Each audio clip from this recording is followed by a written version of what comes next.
What's up, YouTube? Welcome back. It's a soggy, wet, nasty day in Ohio. We have a brief break in the rain for a second, and I have to make a video. I basically have to make a video because I just put up a video, and in that video's comment section, we started to have a little bit of a disagreement over Smith & Wesson, the original Smith & Wesson 38 cartridge, being able to fit into a 357 or 38 special revolver.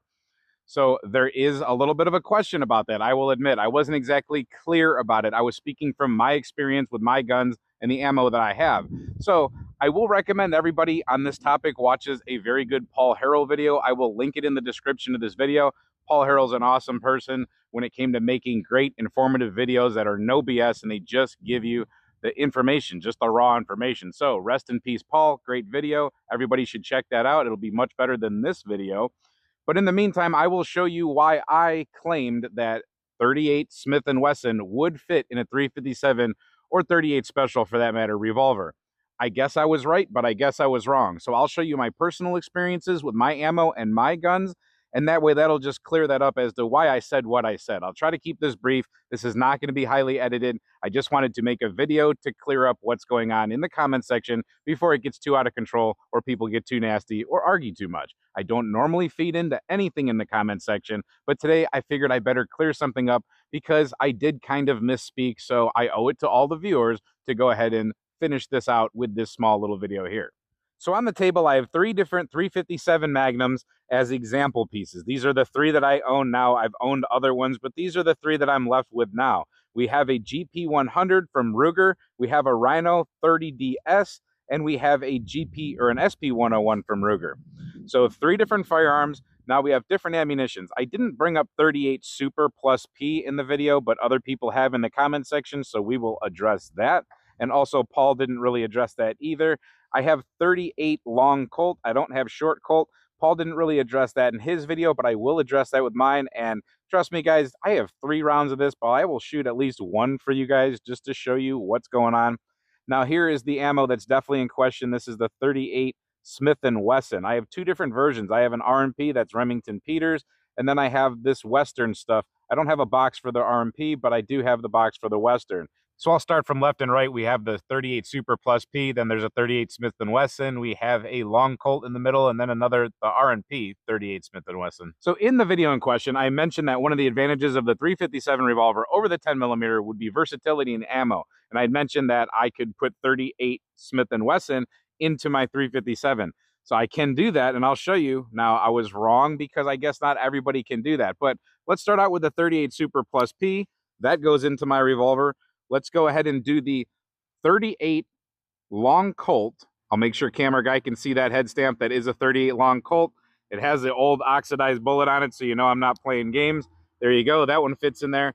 Now we're going to do the Remington and Peters 38 Smith & Wesson. I think camera guy's got a good one on that. And then I'll put that, another oxidized bullet. And I know people mentioned healed bullets in diameter and everything and all that. That's okay. That goes in there. Now we have the other one. This is the Western. This is 38 Smith & Wesson again.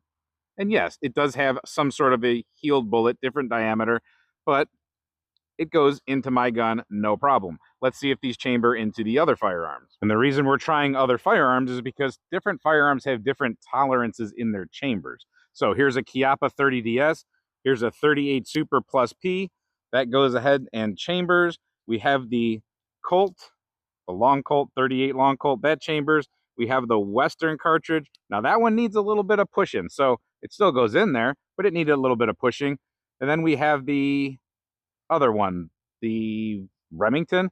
So that one goes in there also, a little bit of pushing also. So there's a little bit of a tighter chamber in the Chiappa, but it actually closes and it will revolve. So nothing is being hung up.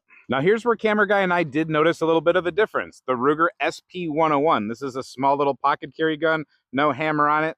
As far as the, let me throw that around a little bit. As far as the 38 Super+P, that goes in there no problem. And it actually falls out of there no problem. We have the long Colt, if I can get it out of my hand.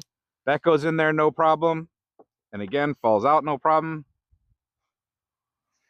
I just had to get it off of the wet table. Now, we did run into a problem here with the 38 Special. or the 38 Smith & Wesson. So that one does not want to go in, and that one does not want to go in. So in the Ruger SP101, no, they will not chamber. So there you go. There's where I was wrong.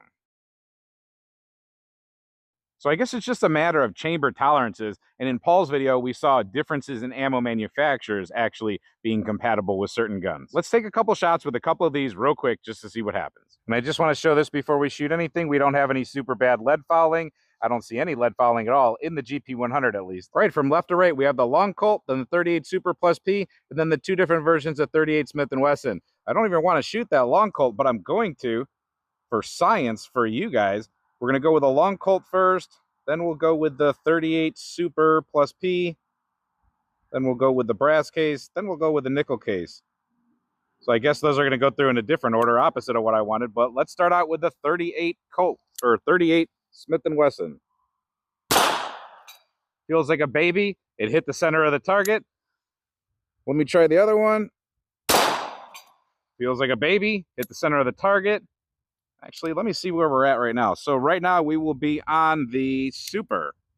Well, we would be if I put it in the right place. So right now we're at the 38 Super+P. Definitely got where we wanted on the target. Definitely felt a little different. Still opens up like normal. Didn't have any primer blowouts or anything like that. So now the one that I don't want to shoot because I only have 3, but I will do it anyway. 38 long Colt. There you go. Hit the center of the target. So all 4 of those flew out of here accurately.